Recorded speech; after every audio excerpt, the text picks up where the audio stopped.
माँ, ओ माँ, आज मुझे पूरे 80 किलो मछली पकड़नी है। आज शाम को मेरे राजेश का जन्मदिन है। मैं समुद्र में मछलियाँ पकड़ने जा रही हूँ। इतना कहकर मोहिनी खुशी खुशी मछलियाँ पकड़ने चली जाती है। शाम को सारे गांव वाले सेठ की हवेली में राजेश के जन्मदिन की दावत का लुत्फ उठा रहे थे। तभी सेठ एक ऐलान करता है। सुनो गांव वालों, मेरा बेटा आज 25 वर्ष का हो चुका है और मैं उसके विवाह के लिए एक उत्तम लड़की को ढूंढ रहा हूँ और मेरी कुछ शर्तें हैं।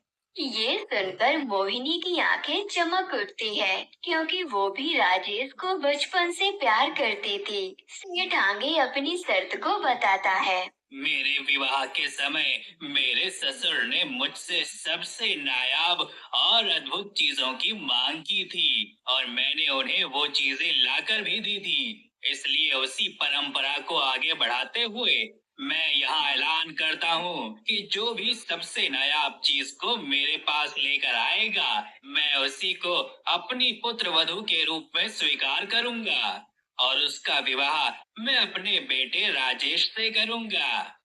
ये सुन के मोहिनी बहुत ही खुश होती है। वो घर आकर अपनी माँ को ये सारी बातें बताती है। देख मोहिनी, मैंने तुझे कहा था ना, उस सेठ से दूर ही रहना। वो और उसके कारनामे किसी से छुपाए नहीं छुपे। वो खानदान तेरे लिए बिल्कुल भी सही नहीं है। मैं तेरी शादी वहाँ कभी नहीं होने दूंगी। लेकिन माँ, मैं राजेश को बचपन से पसंद करती हूँ और मैं उसी से विवाह करना चाहती हूँ। प्यार में बावली हो गई है तू। मैं तेरी शादी उससे कभी नहीं होने दूंगी। पता नहीं कब कौन से सांप उस सेठ से दुश्मनी निकालने के लिए तुझे ही खत्म कर दे। मोहिनी बेचारी अकेले घर से थोड़ी दूर आम के पेड़ के नीचे उदास होकर बैठ जाती है। ये सारी बातें चंद्रेश भी सुन लेता है। चंद्रेश को उस नायाब पेड़ के फूलों को पाने का रास्ता मिल जाता है। वो मोहिनी के पास आकर बोला। मोहिनी, तुम कहो तो मैं तुम्हें बता सकता हूँ कि राजेश को पाने के लिए तुम्हें कौन सी सबसे नायाब चीज को हासिल करना होगा। क्या सच में चंद्रेश, तुम्हें पता है क्या? मुझे जल्दी से बताओ ना।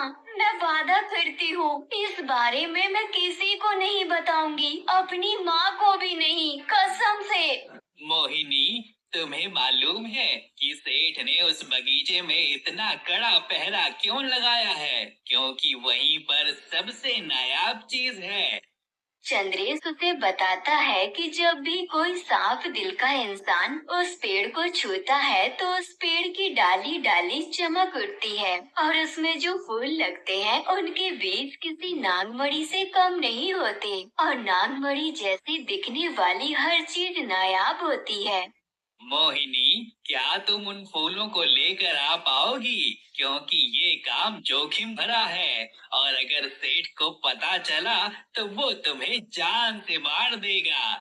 मैं राजेश से विवाह करने के लिए कुछ भी कर सकती हूँ। 2 दिन बाद समारोह होने वाला है और सभी लोग अपने द्वारा लाए गए नायाब चीजों को सेठ जी को दिखाएंगे। मैं भी तभी उन्हें वो नायाब रत्न जड़ित नागमणि जैसा बीज दिखाऊंगी और फिर राजेश मेरा होगा। तुम्हारा धन्यवाद चंद्रेश। ये सुन के चंद्रेश बहुत खुश होता है और वो खुशी खुशी सोने चला जाता है। आधी रात होते ही मोहिनी चुपके से सेठ के बगीचे में जाती है। वो सभी की नजरों से बचकर ठीक वैसा ही करती है जैसे उसे चंद्रेश ने करने को कहा था। वो फूलों की तेज चमक को छुपाने के लिए उन्हें कपड़े में बांध लेती है। तभी एक नौकर को कुछ गड़बड़ लगती है और वो बगीचे की ओर आने लगता है। मोहिनी डर जाती है और हड़बड़ी में अपनी ताबीज वहीं गिरा देती है। चंद्रेश बेसब्री से मोहिनी का इंतजार कर रहा था। कल पूर्णिमा है और आज रात ही मोहिनी को उन फूलों को लाना होगा, नहीं तो मैं अपनी माँ को जीवित नहीं कर पाऊंगा। मोहिनी जैसे ही घर आती है तो वो उसे अपने कमरे में ले जाती है। मोहिनी चंद्रेश को वो फूल दिखाती है। चंद्रेश उसे जैसे ही देखता है तो वो भावुक हो जाता है और उसे महसूस होता है कि मोहिनी कितने साफ दिल की लड़की है।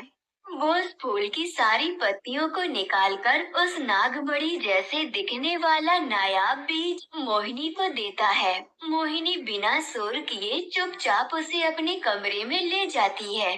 मोहिनी, तुम्हारा बहुत बहुत शुक्रिया। अब मैं इन पत्तियों के रस की मदद से अपनी माँ को जीवित कर पाऊंगा। अब मेरा यहाँ से जाने का वक्त आ गया है। अलविदा प्यारी मोहिनी। इतना कहकर चंद्रेश अपने असली रूप में आकर नागलोक चला जाता है और मोहिनी सोचती है कि कल राजेश उसका हो जाएगा। अगली सुबह मोहिनी जल्दी से तैयार होकर सेठ की हवेली में पहुंच जाती है। सभी लड़कियां एक एक करके अपने द्वारा सभी कीमती चीजें सेठ जी के सामने रख देती हैं। जैसे ही मोहिनी की बारी आती है तो वो उस अद्भुत नागमणि जैसे दिखने वाले बीज को सबके सामने रख देती है। सारे गांव वाले ये देखकर चौंक जाते हैं। अरे मोहिनी, तुझ जैसी बेअकल लड़की को आखिर इस नायाब चीज के बारे में बताया किसने? वो सब छोड़ो चाची, पहले ये बताओ कि ये है ना अब की सबसे नायाब चीज। सभी गांव वाले मोहिनी की हाँ में हाँ मिलाते हैं, लेकिन सेठ अपने बेटे का विवाह एक मछली पकड़ने वाली से नहीं कराना चाहता था। उसने कभी इसकी कल्पना ही नहीं की थी कि मोहिनी ये शर्त को जीतेगी। इससे पहले कि सेठ कुछ बोल पाता, मोहिनी राजेश से कहती है, राजेश, मैं तुम्हें बचपन से प्रेम करती हूँ और तुम्हें पाने के लिए मैं कुछ भी कर सकती हूँ। और देखो, ये शर्त मैंने जीत ली है। अब हम जल्दी ही विवाह करेंगे। तू दो कौड़ी की मछुआरिन बड़ी आई मुझसे शादी करने। कान खोलकर सुन ले मोहिनी, मैं तुझसे कभी शादी नहीं करने वाला। तेरे जैसे लोगों को तो मैं अपनी जूती के नीचे भी नहीं रखता। बड़ी आई बेअकल कहीं की। मोहिनी को राजेश की बातें अंदर तक तोड़ देती हैं। उसे आज तक बहुत लोगों ने बेअकल बोला था, लेकिन उसे कभी किसी ने इस तरह बेइज्जत नहीं किया था। मोहिनी का दिल बुरी तरह टूट जाता है। तभी कमला चाची राजेश से कहती है, ओह हो, बड़ा आया हूर का परा। अगर तुझे शादी नहीं करनी थी तो ऐसे ही बोल देता अपने बाप से। फालतू में ये शर्त रखने की क्या जरूरत थी? हाँ सेठ जी, आपने जुबान दी थी। जो सबसे नायाब चीज लेकर आएगा उसी से ही राजेश की शादी होगी। तो अब कराओ मोहिनी से शादी। सेठ गांव वालों को कोई जवाब नहीं देता और वहां से राजेश को लेकर चला जाता है। मोहिनी भी उदास होकर घर आती है और बिना कुछ खाए पिए खटिए पर लेट जाती है। यहाँ हवेली में सेठ सोच रहा होता है, अगर मैंने अपनी शर्त पूरी नहीं की तो गांव वाले मेरी इज्जत नहीं करेंगे और फिर वो लोग मुझसे कैसे भी सवाल पूछ सकते हैं। लेकिन उस मछुआरिन से राजेश की शादी भी तो नहीं करा सकता। कोई ना कोई उपाय तो निकालना ही पड़ेगा जिससे सांप भी मर जाए और लाठी भी ना टूटे। सेठ ये सब सोच रहा था कि तभी दो नौकर उसके पास आते हैं और उसे मोहिनी की ताबीज देते हैं। सेठ उस ताबीज को देखकर तुरंत समझ जाता है कि मोहिनी ने उसके बगीचे से वो फूल को चुराया है। सेठ तुरंत अपने आदमियों को मोहिनी के घर भेजता है। मोहिनी इन सब बातों से अनजान उदास बैठी हुई थी। तभी उसे अपनी माँ की चीख सुनाई देती है। वो जल्दी से बाहर जाती है। देखो देखो गांव वालों, मैं अपने बेटी की शादी इससे करवाने की सोच रहा था, लेकिन ये तो चोरनी निकली। फिर सेठ गांव के लोगों को उस नायाब फूलों के बीज के बारे में बताता है कि कैसे मोहिनी ने रात के अंधेरे में उसे चुराया था। देखा देखा गांव वालों, मैंने तो पहले ही कहा था, ये बेअकल लड़की भला कैसे इतनी कीमती चीज को परख पाएगी। तभी गांव का एक आदमी मोहिनी से पूछता है, मोहिनी, लेकिन तुम्हें नया फूलों के बारे में बताया किसने? पूरे गांव में तो किसी को भी ये बात मालूम नहीं थी कि सेठ के बगीचे में ऐसी भी कोई नायाब चीज थी। गोपाल की बात सुन के सेठ भी सोच में पड़ जाता है, क्योंकि ये रहस्य तो उसकी माँ के अलावा और किसी को नहीं पता था, और उसकी माँ को मरे हुए तो बरसों बीत चुके थे। ए लड़की, सच सच बता, तुझे इसके बारे में किसने बताया? वरना तेरी माँ को कारागार में डाल दूंगा। मोहिनी बहुत ही डर जाती है और अपनी माँ को बचाने के लिए सारा सच सेठ को बता देती है। मोहिनी जल्दी से चंद्रेश के कमरे में जाती है और वहाँ वो देखती है कि चंद्रेश जा चुका है। मोहिनी डरते हुए बाहर आती है और सेठ को सारी बात बताती है। अच्छा, मुझसे झूठ बोलती है? तेरी इतनी हिम्मत! मैं ये ऐलान करता हूँ कि आज से तुझे इस गांव से निकाला जाता है, और अगर तू वापस इस गांव में आई तो तुझे वहीं मार दूंगा। सेठ इतना कहकर वहाँ से चला जाता है और मोहिनी गांव को छोड़कर जाने लगती है। ओह मेरी मोहिनी, मैं भी तेरे साथ चलती हूँ। भला तेरे बिना मैं यहाँ क्या करूँगी? नहीं माँ, आप यहीं रहो।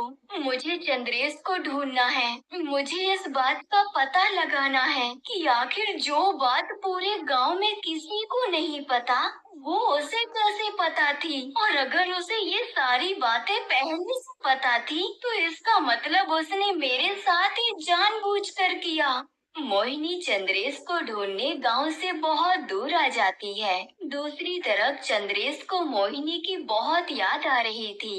इतना समय उसके साथ रहने के बाद कहीं न कहीं वो मोहिनी की मासूमियत देखकर उसे पसंद करने लगा था। चंद्रेश की माँ उसे परेशान देखकर उसके पास आती है।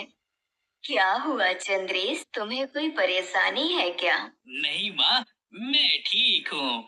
बस मोहिनी के बारे में सोच रहा था। कुछ ही दिनों में उसकी शादी सेठ के लड़के से होने वाली है। तो तुम इतने चिंतित क्यों हो? चंद्रेश अपने एहसास को और नहीं दबा सकता था, इसीलिए वो अपनी माँ को सब कुछ बता देता है। लेकिन माँ,